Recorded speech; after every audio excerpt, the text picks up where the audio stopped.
Welcome back to Berry Life, bringing you easy and delicious vegan and vegetarian recipes from around the world. With the summer upon us, we are craving recipes that are cool and refreshing. And this one definitely fits the bill, Toshikoshi soba. This dish is from Japan, where they enjoy it during the New Year celebration, but we enjoy it year-round, especially in summer. So let's get started. As always, we'll start by preparing the ingredients, starting with these enoki mushrooms. We'll slice off the woody ends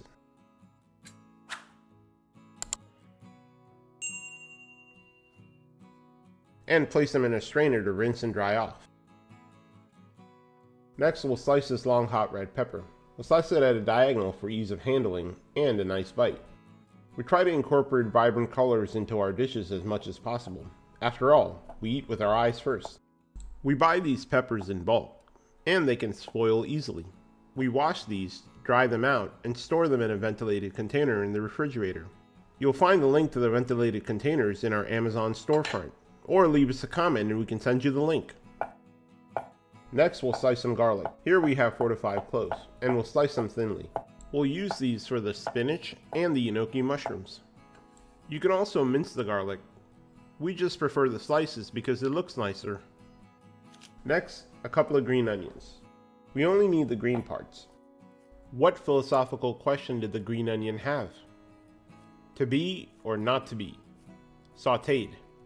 While we are only using the green parts of the green onion, we'll save the whites to plant them or freeze them for later use. That's it. All the ingredients are ready. To make Togarashi tofu, we press an 18-ounce block of tofu for about 30 minutes. We'll remove it from the press and use a paper towel to dry it out. Then we'll slice the tofu into our desired shape. Tofu is one of our favorite ingredients for its versatility. It's a great canvas for any flavor.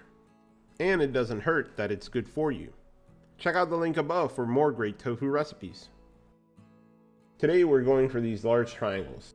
They look nice and are easier to handle when eating. Now in a large bowl, we'll add some cornstarch to the bottom, and then add the tofu. The cornstarch at the bottom prevents the tofu from sticking initially. Then we'll add a little more cornstarch, and repeat with the rest of the tofu.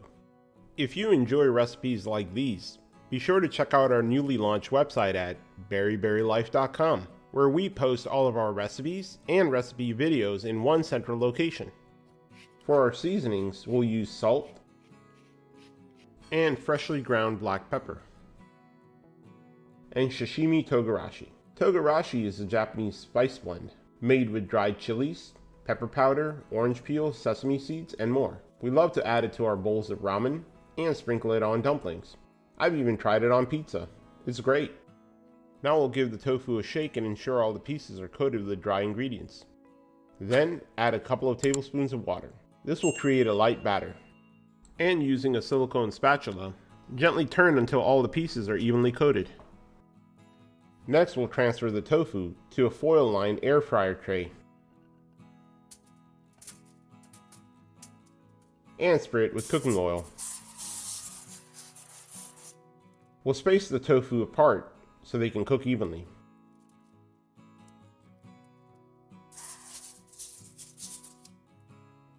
And we'll place the tray into the air fryer to cook for 15 minutes at 350 to 375 degrees Fahrenheit. That's it. In a small pan over low heat, we'll add 1 teaspoon of toasted sesame oil, and to it add 2 cloves of sliced garlic, and sauté until the garlic is softened. Then we'll add 2 tablespoons of light soy sauce, along with 1 tablespoon of rice wine vinegar or mirin, and 1 tablespoon of agave nectar for a bit of sweetness. Once the ingredients are combined, we'll gently place the enoki mushrooms and allow them to cook for about 2 to 3 minutes. Then we'll gently flip it over, trying to keep the mushrooms bunched together. In Japan, enoki mushrooms have been cultivated for over 300 years. They are sometimes referred to as snow puffs due to their white color, and are a staple ingredient in many traditional dishes. We'll spoon the excess sauce over, allowing the sauce to reduce. These don't need to be overly cooked, and they have a fantastic texture when you bite into them. That's it. Now we'll take them off the heat and set it aside. In a medium pan over low heat, we'll add 1 teaspoon of cooking oil. Then we'll add 2 cloves of garlic and saute until the garlic is lightly golden. Then we'll add 2 to 3 cups of spinach. The pan looks small, but just you wait. These will wilt down significantly, along with a little bit of salt and ground black pepper. We'll allow the spinach to wilt and the excess water to evaporate. And then add some toasted sesame seeds. With all the water evaporated, we'll take it off the heat. That's it. Sesame garlic spinach is ready, so we'll set it aside. For the soba noodles, we'll bring a pot of water to boil, and then add some salt, along with 2 packets of dried soba noodles. These are buckwheat noodles, great for protein and fiber to keep you full. These take about 6 to 7 minutes to cook through. Then we'll strain and rinse them under cold water to wash off excess starch and prevent further cooking. For our dipping sauce, we'll first create the dashi, or stock. For that, we'll need 4 cups of water to a saucepan. And toss in a couple of dried shiitake mushrooms. We'll cover the lid and bring it to a boil, and allow it to simmer for about 10 to 15 minutes. Then we'll turn off the heat and toss in a couple of pieces of kombu. Kombu is dried kelp, or seaweed, and allow them to steep and cool down to room temperature. Kombu is a natural source of MSG, and it will boost the umami flavor of this dipping sauce. What we made is dashi. Dashi is a family of stocks and a foundation on which a lot of the Japanese soups are based, such as miso. Typically dashi is made with bonito flakes, but we're keeping it vegan with shiitake mushrooms. When we make ramen at home, we always start with a similar dashi, on which we build the broth. Whether it's shio, miso, or tantan noodles. This is one of the essentials to good ramen.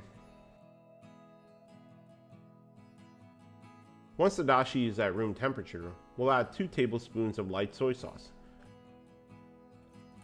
along with 1 tablespoon of brown sugar. You can also use turbinado sugar, which has larger crystals and a slightly caramel flavor. Then we'll add 1/2 cup of ice. Told you this was going to be a perfect summer dish. And for the remaining shiitake mushrooms, we'll remove the stem and slice them for our bowl. Now with all the ingredients ready, it's time to prepare the bowl. Hope you enjoyed this video.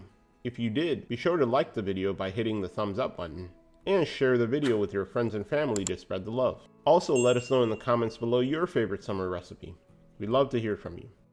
For the full recipe of this dish, be sure to check out the description below, or visit berryberrylife.com. This is truly a recipe for all seasons. During the summer, we use the cold soba, also called zaru soba, like what we did here. And during the colder months, we use a warm broth. Oh man, doesn't this look amazing? I don't know about you guys, but my mouth is already watering. Let's dig in. We'll take the soba noodles and dunk it into the icy umami-rich dipping sauce. A little known secret about eating noodles in Japan.